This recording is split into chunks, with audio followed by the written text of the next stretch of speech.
chers petits observateurs, mercredi 18 h. Alors aujourd'hui, on va découvrir presque un classique maintenant, une Alfa Romeo GTV phase 2, elle est de 2002 et c'est le petit observateur Bonnard qui va nous la présenter et c'est vraiment un super bonbon. Tu vas bien Bonnard? Bonjour Renaud, ça va et toi? Bah, ça va très très bien. Tu sais que j'ai failli acheter cette voiture. C'est vrai? Oui, quand elle est sortie. Donc mon cœur bat déjà. Ah bon, bah écoute, ça me fait plaisir. Bah écoute, c'est avec plaisir que je viens de te présenter mon véhicule. Alors tu connais la règle, avant de commencer, Oui. tu dois me donner le petit détail qui t'enchante sur ta GTV. Alors, phase 2, hein, tu m'as dit c'est très important. Phase 2. Phase 2, on en parlera exactement. après. Ouais. Alors c'est toujours très difficile quand tu vois le dessin global de la voiture de s'arrêter sur un seul détail. Mais pour moi, ça reste quand même cette signature lumineuse, tu vois. Ça, ce bandeau, moi j'adore ça. Tu vois, c'est un petit côté Robocop, tu vois, moi j'adore. C'est vraiment le bandeau qui, enfin quand j'étais petit, qui m'a fait craquer quoi. C'est vrai, et on n'a jamais, enfin c'est une signature qui est propre à la voiture qu'on ne retrouve pas finalement tant que ça sur d'autres modèles. Quoi. Exactement, exactement. Alors, plus ou moins sur la Spider. Je sais que sur une des Spider, il y a, selon la version, enfin l'ancien, c'était assez, tu sais, c'était un bloc comme ça devenait plus fin, mais ça voulait quand même jouer sur le côté très large. Mais là, c'est vraiment un vrai parti pris de faire un bandeau unique, comme ça, qui reprend vraiment, tu vois, les deux feux et qui viennent s'encastrer comme ça dans la ligne arrière, quoi. Alors, tu vas nous la présenter, c'est une 2 litres. Hein. C'est une 2 litres. C'est pas une V6, mais non. Justement, pour ceux qui ne sauraient pas, pourquoi c'est important que ce soit une phase 2 par rapport à toute la gamme des GTV, parce qu'il y en a eu combien déjà? Alors, il y a eu 3 phases. Donc la première phase, en fait, c'était une donc qui est sortie en 95. C'était une phase GTV où il y avait plus d'éléments plastiques. Ouais. Tu vois, c'est-à-dire que les bas de caisse étaient beaucoup plus, c'était du plastique noir. En dessous là, c'est ça? Exactement. Ouais. C'était pas du tout les mêmes jantes.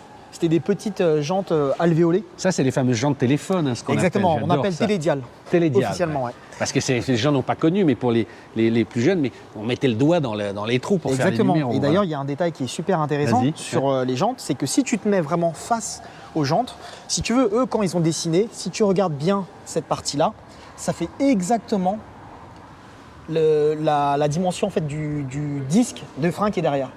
Ah ouais, tu vois pas vu. Et en fait, tu as des ronds qui viennent sur un rond qui est derrière, tu vois. Et en fait, ils ont joué avec ce côté-là, vraiment un jeu de relief, quoi.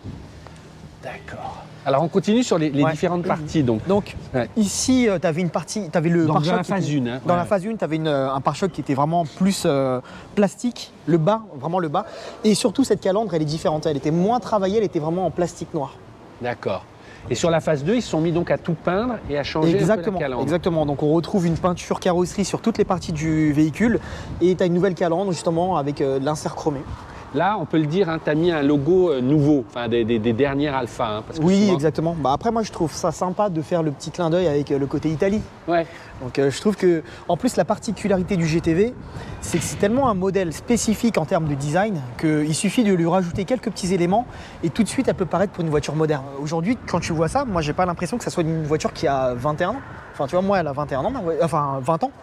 Alors là, tu m'as dit, pour les puristes, toi, tu as rajouté une petite lèvre qui n'existait pas. Exactement. Pour la finir. Exactement. Explique. Ouais. Alors, moi, je trouve que, bon, selon les finitions, puisqu'il existait aussi une version qui s'appelait Kit Cup avec une lèvre avant bien spécifique et puis un aileron, mais celle-ci, sur cette version-là, si tu veux, tu n'avais pas cette partie-là. Donc moi, je trouvais que le pare-choc était un peu trop haut.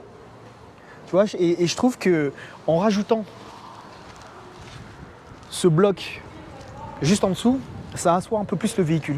Quand tu la regardes comme ça, elle est moins flottante, mais elle est plus... Bien, on continue à faire le tour, parce que tu m'as dit, j'ai toujours eu envie de cette voiture. Hein. Tu m'as dit, voilà, et tu m'as dit, j'ai plein de choses à dire sur le design, on continue à faire le tour.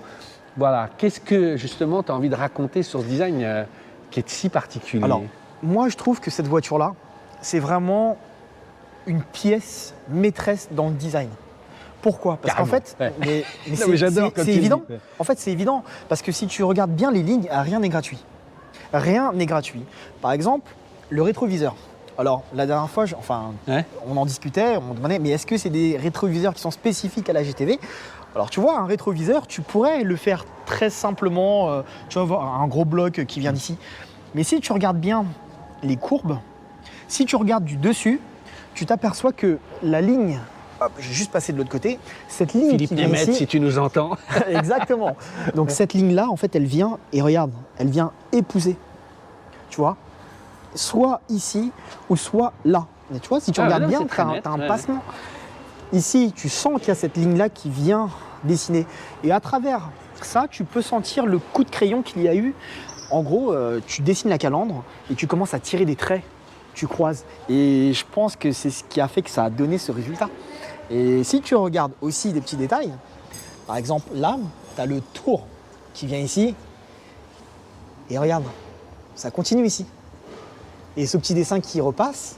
Et je trouve que ce qui est hyper intéressant, c'est de se dire que cet espace-là qui a été créé, en fait, elle vient donner la largeur du coffre.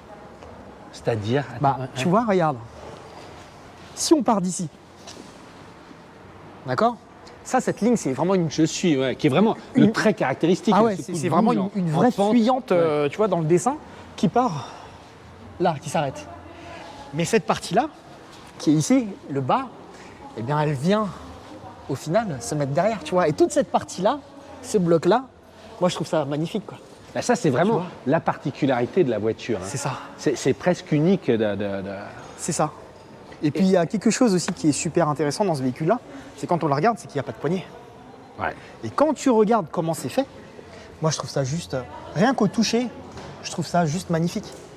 Tu vois comment ils ont travaillé la carrosserie. Est-ce qu'on C'est sait génial. qui l'a dessiné chez Oui, Pininfarina? c'est Enrico Fumia.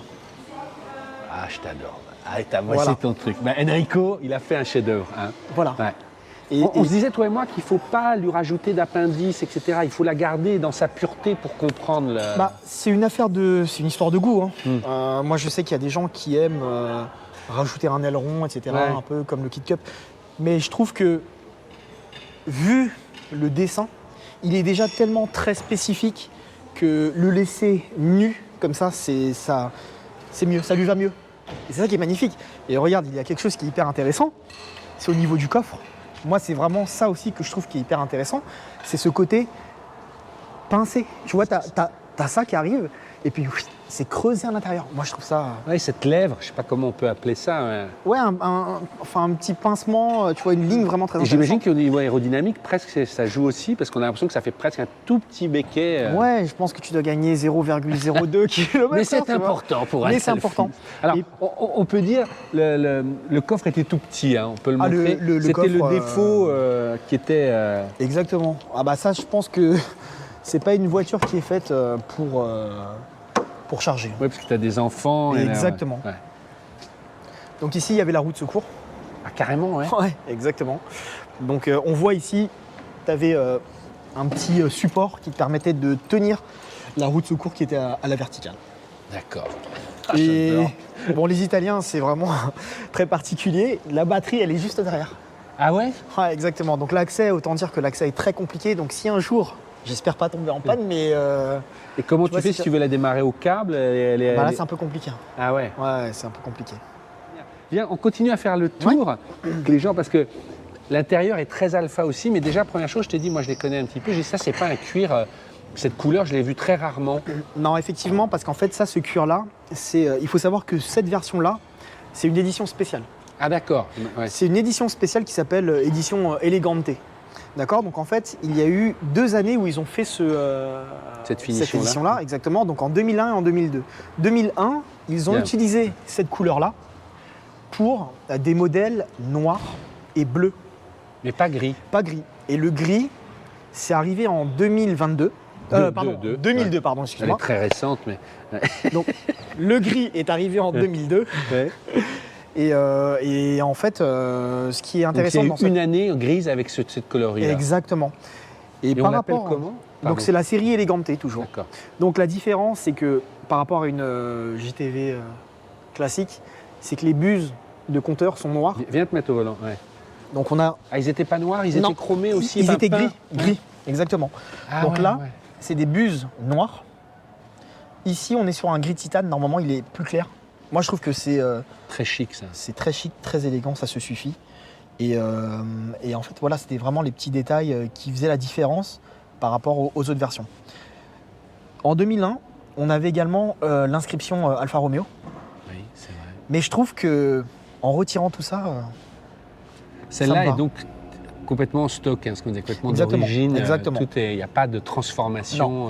On va aller voir le moteur aussi, parce que le moteur, il continue sur l'histoire du design. Moi, il y a une chose, je ne pense pas que les gens le savent.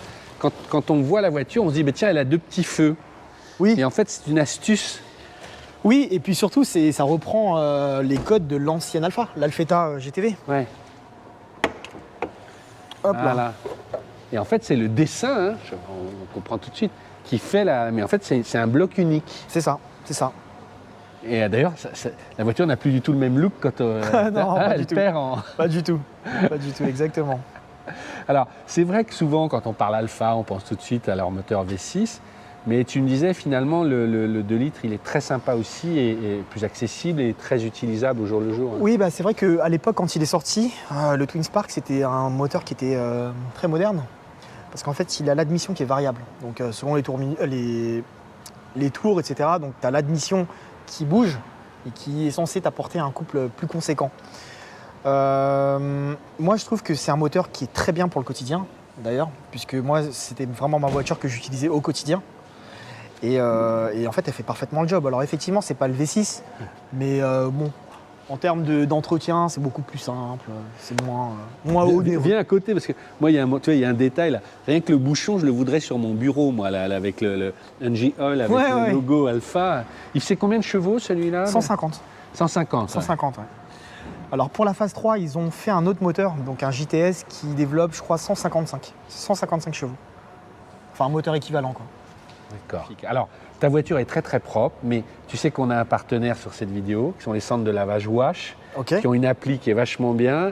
Et on est heureux de t'offrir le kit complet.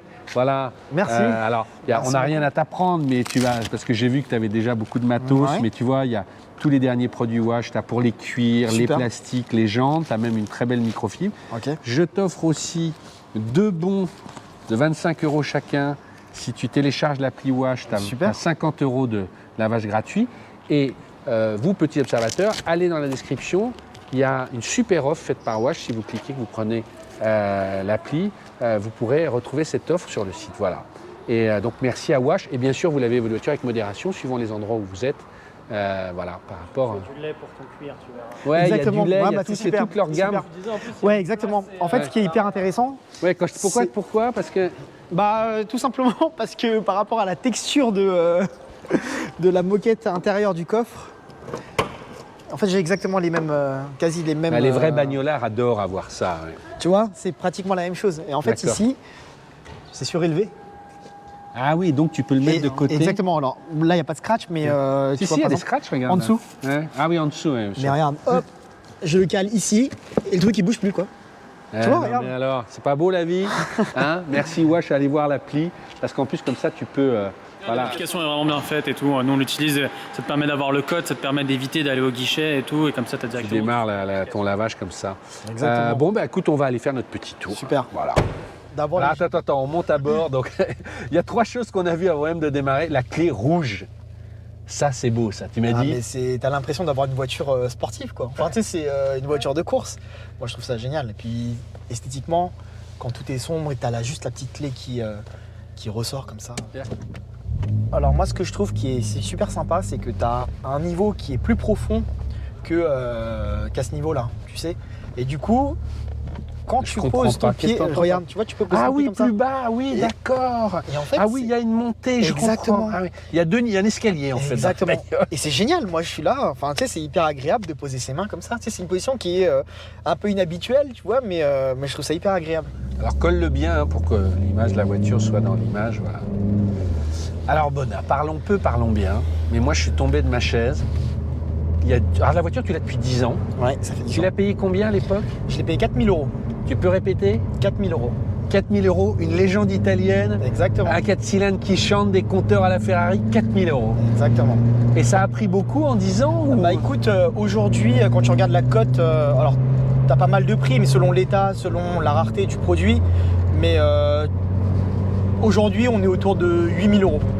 D'accord, ce qui n'est pas très cher encore. C'est pas très cher, c'est pas très cher et je pense que c'est tout simplement dû au fait que les gens ne connaissent pas vraiment ce véhicule-là.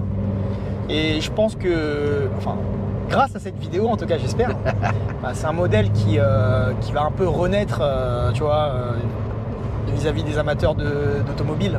Le V6 est beaucoup plus cher ou pas spécialement? Si, il est quand même plus cher. Ah ouais? Ouais, il est quand même plus cher. Il est considéré comme plus noble, hein, forcément, Bien par sûr, les alphistes. Bon, le bruit est magnifique là. J'adore. Ah, il vaut combien le V6 alors? Le V6, aujourd'hui, tu en as à 12 000, voire 15 000 pour certains, selon le kilométrage, etc. Tu me disais, mais ça a été ta voiture de tous les jours. C'est pas indiscret de dire que tu as un enfant. Ouais. Tu trimballais tout le monde là-dedans ou Alors à l'époque, j'avais pas l'enfant. D'accord. Mais c'était, si tu veux, oui, la voiture que j'utilisais pour aller faire les courses, voyager. Et c'est faisable, on n'est pas crevé à la fin de journée. Tu vois, comment tu l'as par rapport à d'autres. On peut le dire, tu roules en 3008 tous les jours. Ouais. Est-ce que c'est fatigant à conduire ça ou pas du tout? Je te dis, on descend à Nice, tu prends ça ou la 3008? Non, la 3008. Ah ouais, d'accord, voilà. 3008.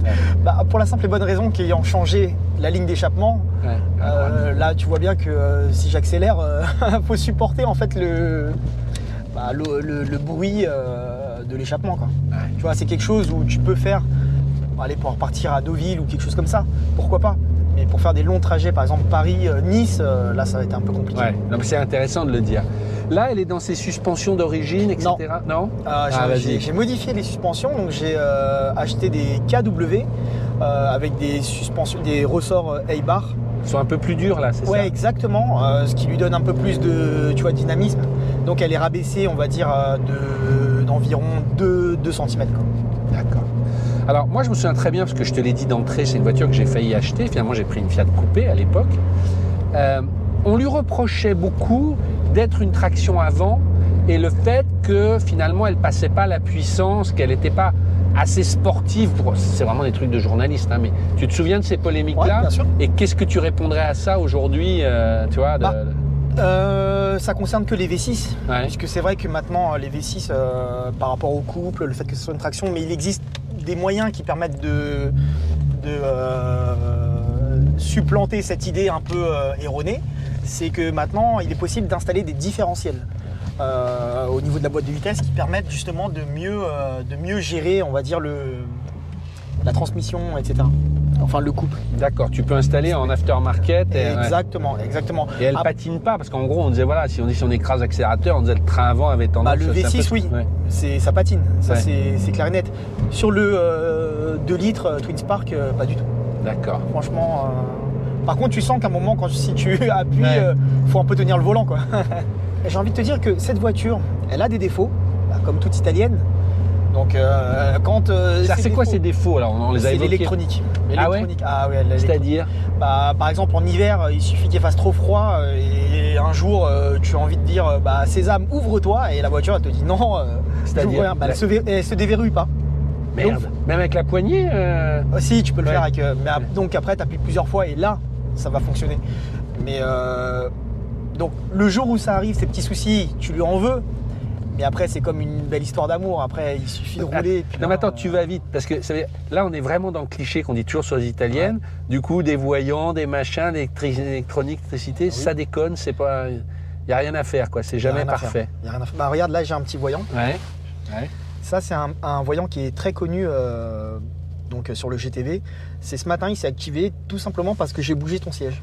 Ah ouais? Et qu'est-ce qu'il dit le voyant? Parce que là je le vois pas. Airbag désactivé. D'accord, alors que c'est pas vrai. Non, c'est pas vrai. D'accord. C'est juste le petit capteur, enfin tu vois parfois ça bug un petit peu. Donc c'est ce qui fait que...